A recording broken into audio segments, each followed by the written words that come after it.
Welcome back to Soul Strings, where music meets meaning and every story has a rhythm. Today's guest is someone who knows how to bring both nostalgia and energy to the stage in a powerful way. Jeff Faulkner is the driving force behind Mr. Blue Sky, an incredible tribute to the legendary Electric Light Orchestra, one of the most iconic bands blending rock, pop, and orchestral sound. That's something that is truly unforgettable. I'll get it right, Jeff. With a passion Right. for honoring the sound, the spirit, and the soul of ELO, Jeff and his band are bringing that magic back to life in a big way with an upcoming show on Friday, May 1st. Jeff, welcome to Soul Strings. I'm excited to have you on, brother. Thanks so much for having me on, Gordon. I appreciate it. So take us back. What first drew you to the music of the Electric Light? So I started listening to ELO probably back when I was around 14 or 15 years old. The Xanadu soundtrack was the first exposure I had to them. And, just that blending of orchestral music and the Beatles.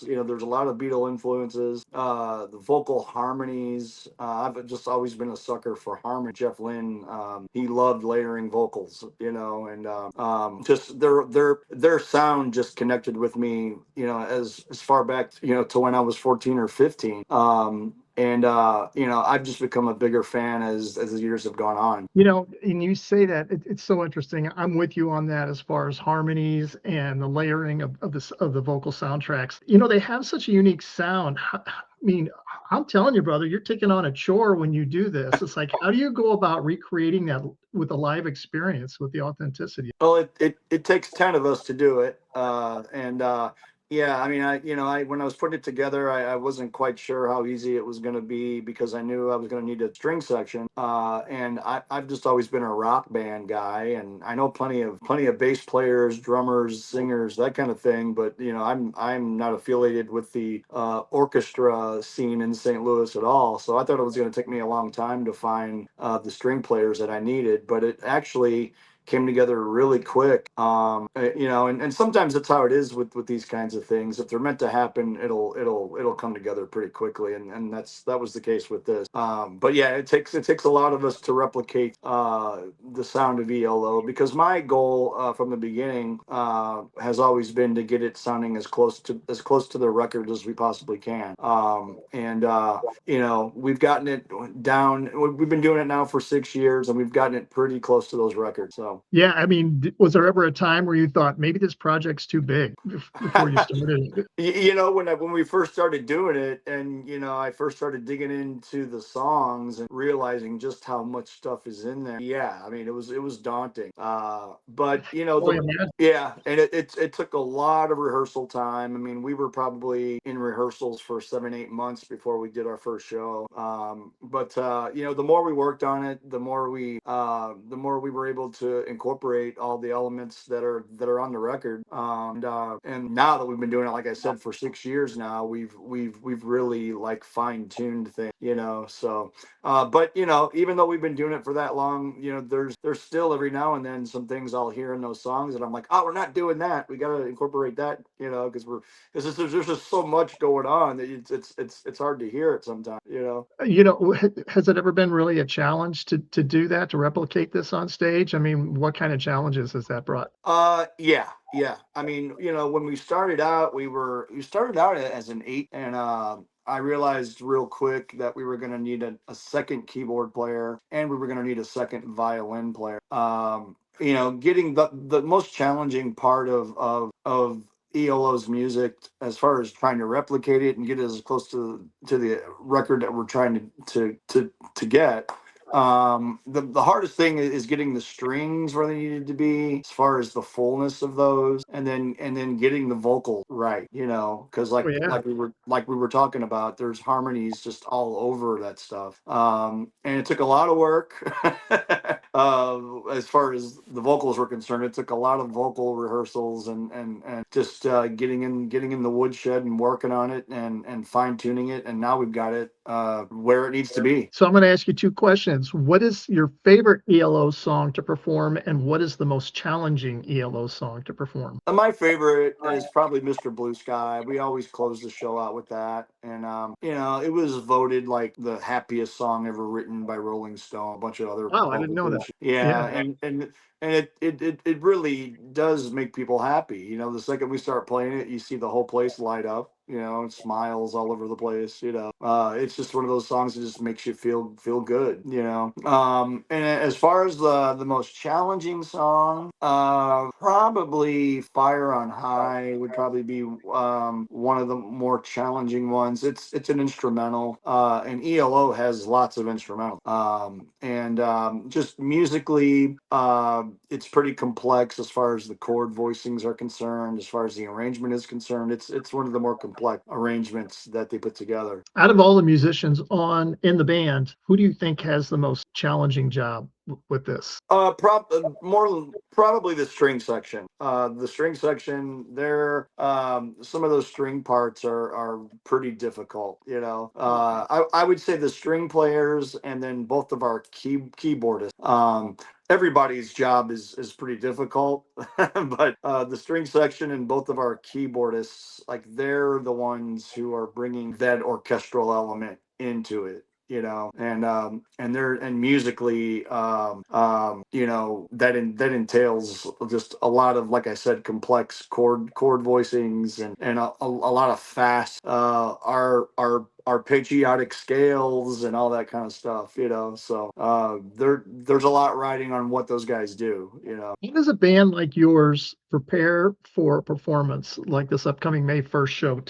For those, I mean, I'm sure people always, as musicians and like me and you, people who've been around this business for a while. But I mean, for people who say, wow, I went and saw the show, I'm sure their minds are thinking, how do they prepare for this? What takes place, and how far in advance is this all taking place before you? Yeah, I Yeah, know this so isn't your first show, but I mean, leading up to the big show, what is that like? yeah, there's a couple of different elements to it. Now that we've been doing it a while, we've been doing it for 6 years. We don't require as many rehearsals as we used to. Usually, just 2 or 3 rehearsals before every show, and we're fine. Unless we're working in like new songs, which we incorporate new songs almost every show. But if we're incorporating like more than one, if we're doing like 2 or 3 new ones, then we'll add another rehearsal onto that.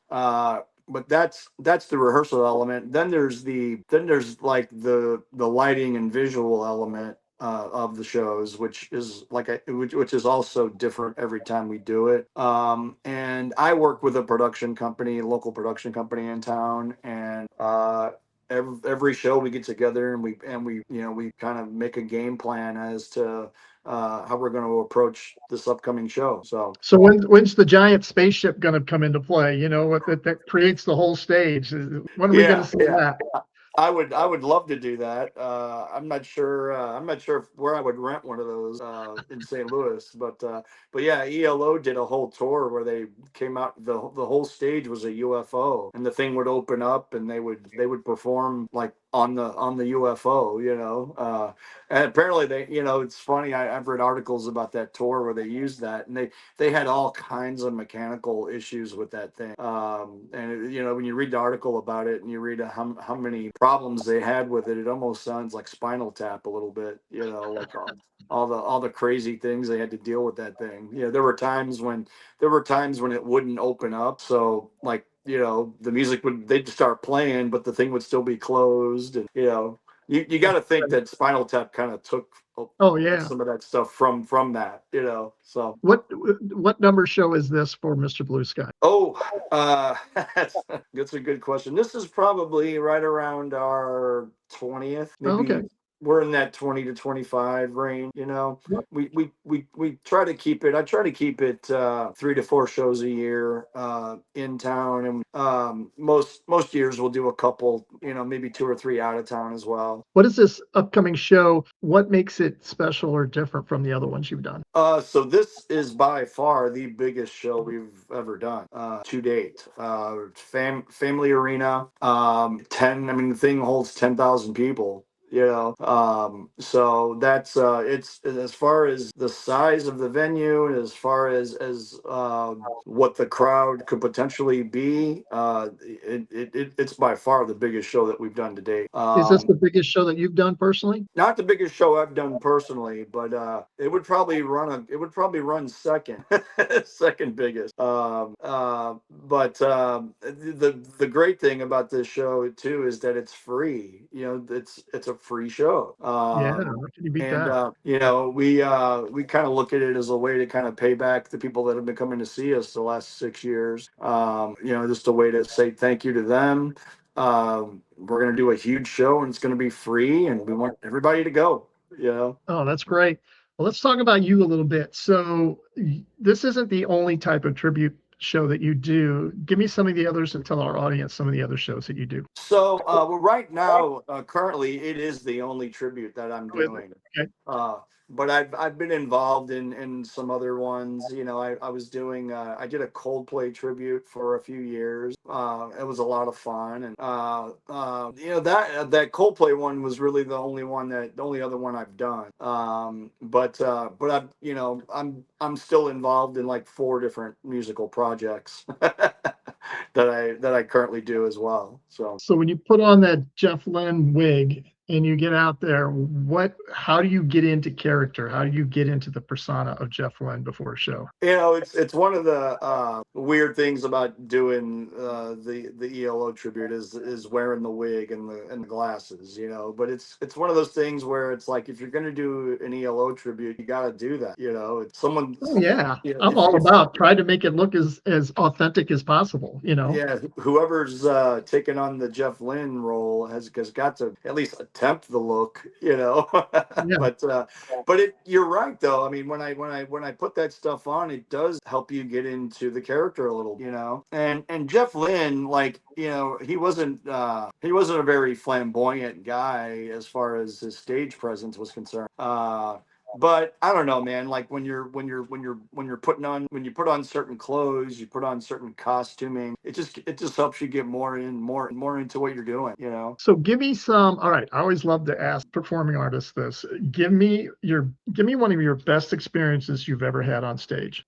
One of the best experiences probably would have to be my original band. I did all original music for 13, 14 years before I ever started doing cover tunes and tribute bands. But one of my original bands was called Soul Kiss, and we played at Point Fest 7 on the main stage at Riverport, and it'll always be Riverport to me. But Me too. that, I was just that talking was to around, somebody else about that. I said yeah, Riverport. yeah, that was around 1997. Yeah, I mean, we got to play on the main stage out there in front of 15,000 people, and that was by far the most memorable thing I've done live music wise. All right, now we're going to reverse it. Give me a great nightmare story that you had.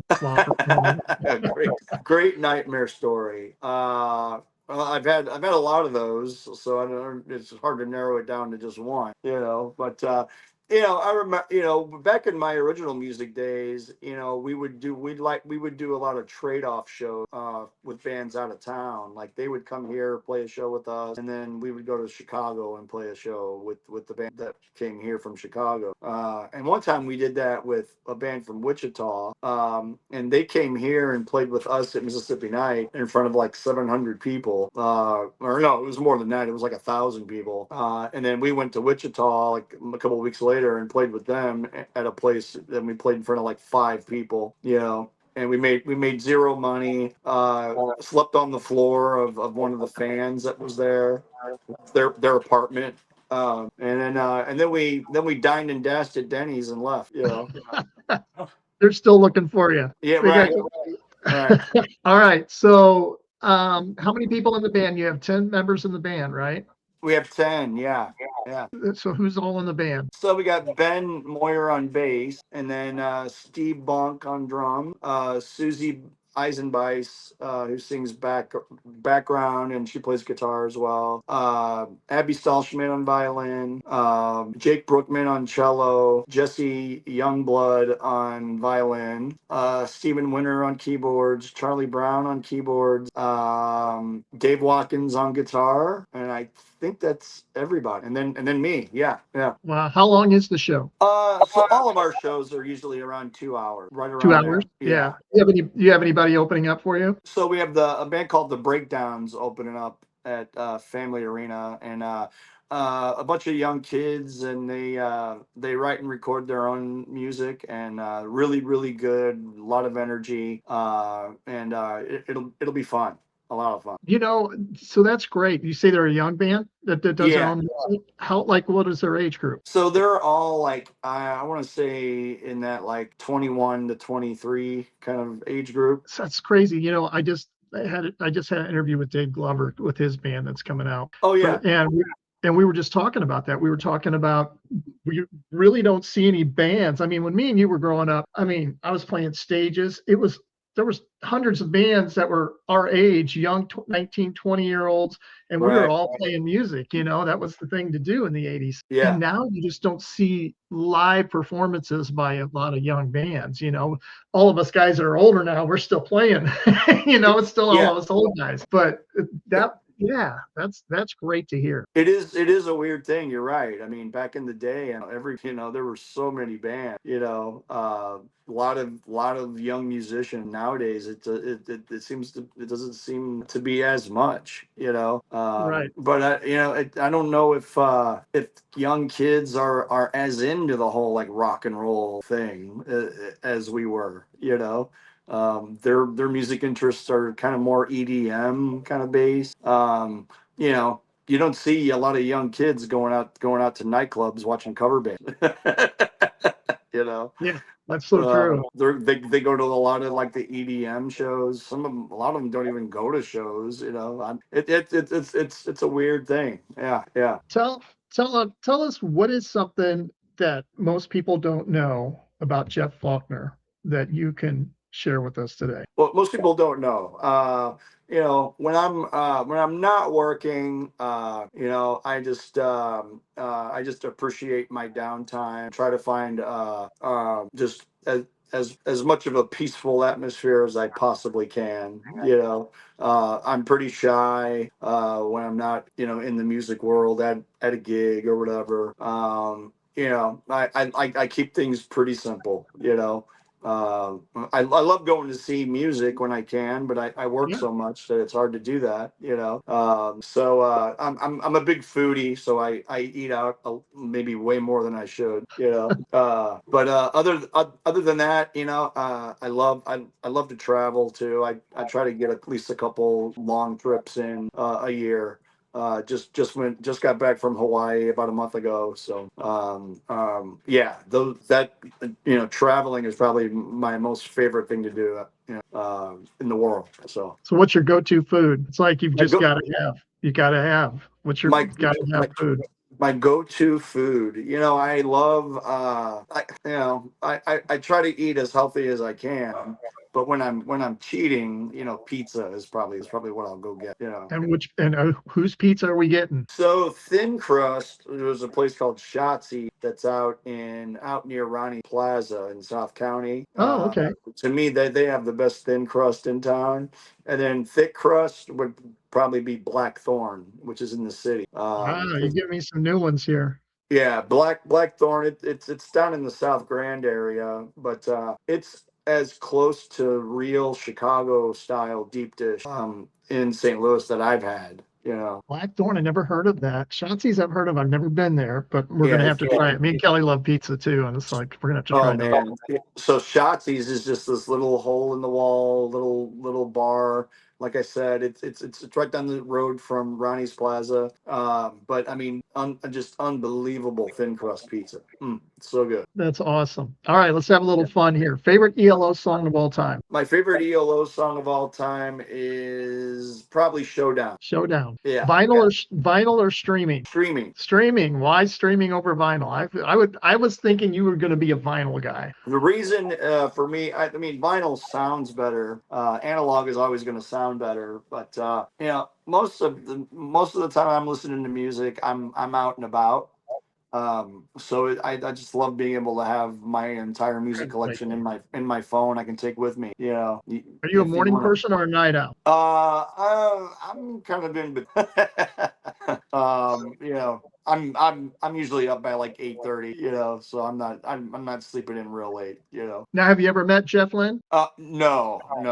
And if you could, what would you ask him? Oh man, there would be probably I would probably ask him about working with the Beatles on the anthology chord. Oh yeah, great. And I would probably pick his brain on that because not many producers other than George Martin have gotten to record the Beatles. You know. Yeah, that's a great question. You know, I've always thought about how cool it would be when they ask you those questions. If you could go back in time, what would you do? One of them would be go back in Jesus's time. I would always like to do that. But if we're talking just regular people, I would say the night that the Beatles and Elvis Presley hung out at Elvis's house, that would always been a cool time to just hang there with them in that basement and listen to what they had to say. That would have been really cool.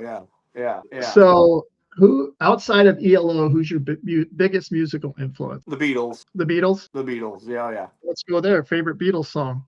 Favorite Beatles song is probably "A Day in the Life." That's a great song. You know, my favorite Beatles song changes every week. You know, every week. Yeah. That is a great song. Yeah. All right. Dream venue to perform at? Probably Madison Square Garden. Probably a lot of people. Yeah. I've had the pleasure of seeing a couple shows there. I saw ELO there actually, and it's a special place to see a show, you know, and it's just the atmosphere is just different, you know. Yeah. Well, you know what? Jeff, it's been awesome talking to you. I always love talking to you. I always love it when you have a new show coming out and we can promote it for you. You know, your love for music you can just see it. It pours out of you. I remember going to a concert and you were sitting right in front of me. I forgot who were we seeing? Was it Toto? I think maybe. Oh yeah. It was Toto. Yeah. Oh my gosh, that was an amazing concert. Oh my gosh, yeah. That was great. Amazing. Yeah, that was like the third time I've seen Toto, and they're just unbelievable every time. Well, if you love great music and you love ELO, I want everyone to go out and see Mr. Blue Sky live Friday on May 1st. Jeff Faulkner, thanks for joining us on Soul Strings. I appreciate you, man. And I would mention, Gordon, real quick, that we have free tickets all over town for this show. And all you got to do is go to our website, MrBlueSkyMusic.com, and there's a link on our website to every location where you can pick up tickets. Now, if they can't find those locations, it's a link to your website? Well, they go to our website, and there's a link on our website for all the locations. Or they can also go to our Facebook page, Mr. Blue Sky, a tribute to ELO, and we've got the links posted there too. And there's a link on our website and on our Facebook page too, where they can download free tickets to the remote to their phone. So perfect. Yeah. And if they're those special kind of people that just can't seem to find it, can they show up at the venue and still get in? You will need to have a ticket before you get to the venue. Okay. But like I said, if you can't go to one of those locations to get an actual ticket, you can download it onto your phone with that other link. So it's really, really convenient. Yeah. I'll make sure they're on the screen for everyone to see. Awesome. So, great. You bet, brother. Appreciate you, man. Thanks for your time today. And hopefully we'll get to make it out to the show. Would love to see it. Absolutely. Thank you. All right, brother. Have a good day. Okay. You too. It's a living thing. It's a terrible thing to lose. Evil woman, evil woman, in the world, everybody at the world, everybody everywhere gonna be there. You gotta slow down, sweet talking woman. You got me running, you got me searching.